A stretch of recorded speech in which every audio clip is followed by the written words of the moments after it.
Buongiorno ragazzi, quello che oggi vi presento, quello che presento su questo video è una piccola introduzione al mondo dell'ecoscandaglio, ecoscandaglio e trasduttore insieme.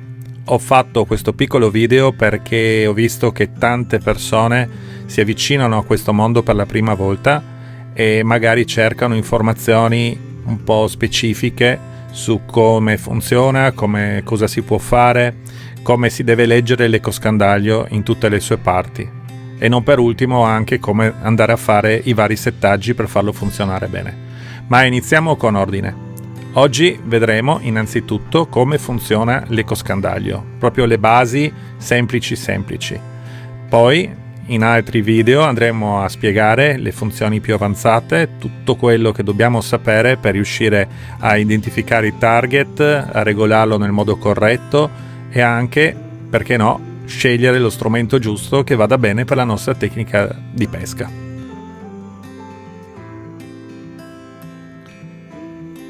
Quando siamo su un fondo piatto, parte l'impulso dal trasduttore e raggiunge il fondo. Si forma il segnale riflesso e questo torna verso su, verso il nostro trasduttore. Il tempo che intercorre dalla partenza dell'impulso al ritorno è proprio quel tempo che serve al nostro ecoscandaglio per calcolare la profondità.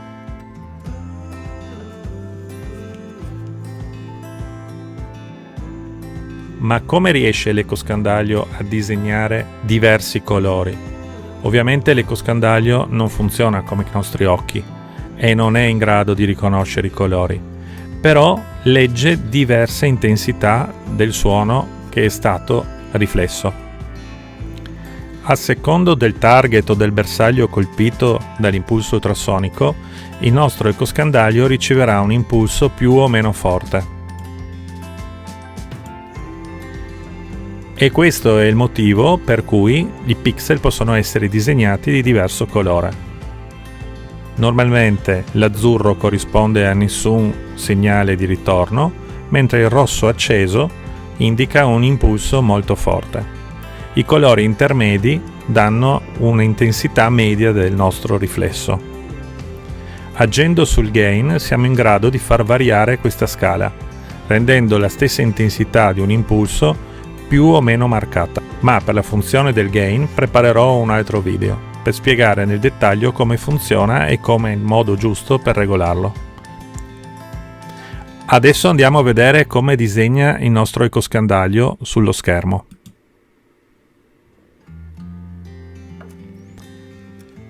Nella posizione numero 1 parte un ping, arriva fino alla profondità di 7 metri, trova il fondo, una parte di questo viene riflessa,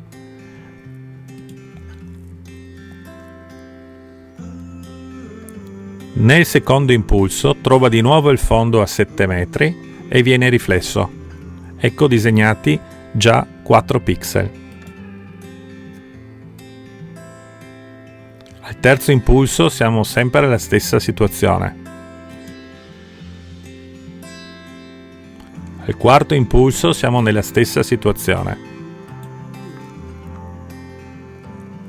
Al quinto impulso il fondo comincia a salire, infatti l'ecoscandaglio ci segna 6 metri. Questo esempio è per anche mostrare come funziona la definizione dell'ecoscandaglio.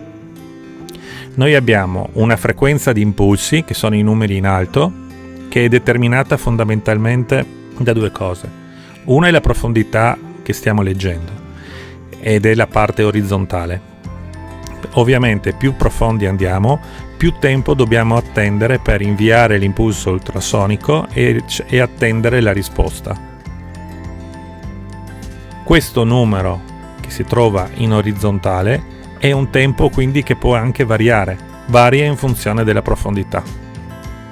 I numeri a destra invece sono proprio la profondità. In realtà anche quelli rappresentano un tempo, perché l'ecoscandaglio per disegnare il pixel alla profondità di 6 metri fa una semplice operazione matematica, misura il tempo che passa dalla partenza dell'impulso a quando arriva di ritorno il riflesso. Sapendo la velocità del suono all'interno dell'acqua, con una semplice moltiplicazione riesce a calcolare la profondità del target o del fondo in questo caso. Ovviamente più pixel abbiamo in altezza, più il nostro ecoscandaglio sarà preciso nel disegnare sia target che il fondo.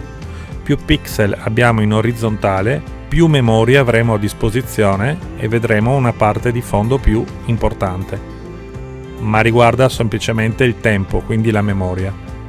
Negli ecoscandagli è sempre preferibile avere uno schermo alto piuttosto che uno schermo lungo, in quanto la definizione in altezza è più importante della definizione in orizzontale.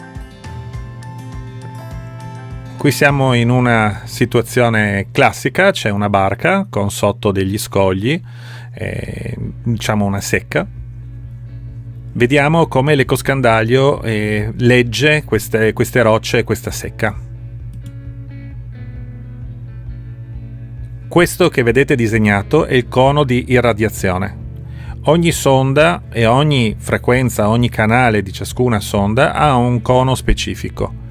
Normalmente le sonde basiche standard hanno o uno o due canali. Prendiamo in considerazione la bassa frequenza con il cono più largo. Questo disegnato è un cono da 45 gradi, praticamente della sonda P66 o B45. Vediamo questo cono come interagisce con il fondo e i target che si trovano nella colonna d'acqua sotto la barca.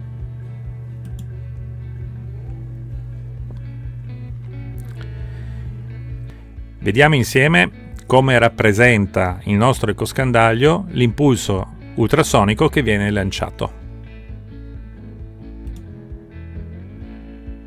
Quella che vedete sulla destra è la schematizzazione di uno strumento di un ecoscandaglio e sulla sinistra abbiamo la barca con il fascio dove vanno gli impulsi ultrasonici.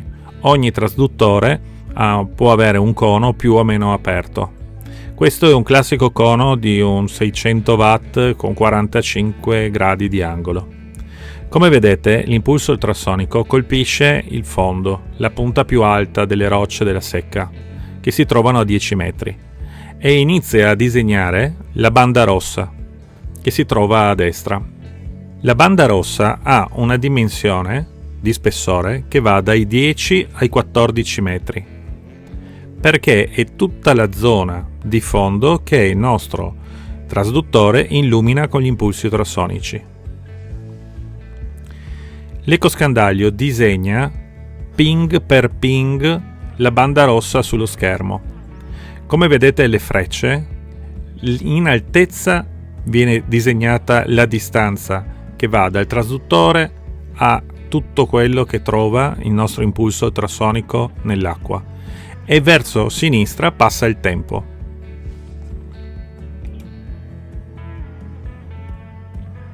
Se noi abbiamo dei target all'interno del nostro cono ultrasonico, questi verranno rappresentati sul nostro schermo dell'ecoscandaglio. In questo momento sono disegnati dei pesci, però dovete immaginare che l'ecoscandaglio non vede come noi, non vede assolutamente i colori e disegnerà sempre dei target in rosso o arancio a seconda dell'intensità del suono riflesso.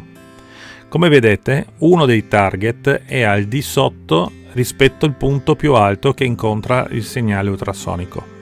Quel target non sarà rappresentato sul nostro schermo, o meglio, il suo mark, il suo segnale riflesso, andrà a cadere all'interno della banda rossa, quindi di fatto sarà invisibile.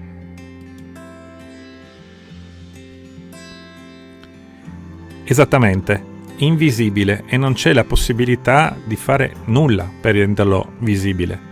Purtroppo questa è una limitazione dei trasduttori di qualsiasi tipo, sia monotono che chirp, non sono in grado di leggere nel cono d'ombra del trasduttore. Anche se con l'imbarcazione ci trovassimo su un fondale piatto, senza nessun tipo di ostacolo, si formeranno sempre dei coni d'ombra ai lati del nostro cono di radiazione. e quindi se dei target si troveranno vicino al fondo, ai lati del nostro cono, non saranno mai rappresentati sul nostro schermo, in quanto andranno a cadere sempre nella famosa banda rossa.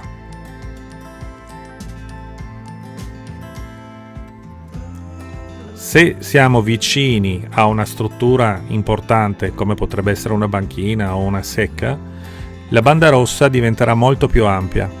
Nel caso specifico, il cono incrocia la secca a una profondità di 10 metri, mentre il fondo sabbioso si trova a 18. Quindi 8 metri di banda rossa sul nostro schermo. Quando peschiamo con la barca su una scaduta o sopra un fondo frastagliato, il fondo apparirà sempre come una banda rossa di un spessore importante. Bene ragazzi, anche questo piccolo video è finito. Spero di aver chiarito le idee a chi si avvicina per la prima volta al mondo degli ecoscandagli e di come viene visualizzato fondo e target. Questa è soltanto un'anticipazione, perché nei prossimi video vedremo come viene disegnata la linea di fondo, come cercare di capire di cosa è fatto il fondo, se è un fondo soffice, duro. Vedremo di capire come vengono disegnati anche i target, ma sono tutte cose che troverete nei prossimi video. Intanto lasciate pure un like, così mi fate un grande piacere, iscrivetevi al canale e attivate la campanella. E buon divertimento con i vostri ecoscandagli. Ciao da Davide Serafini.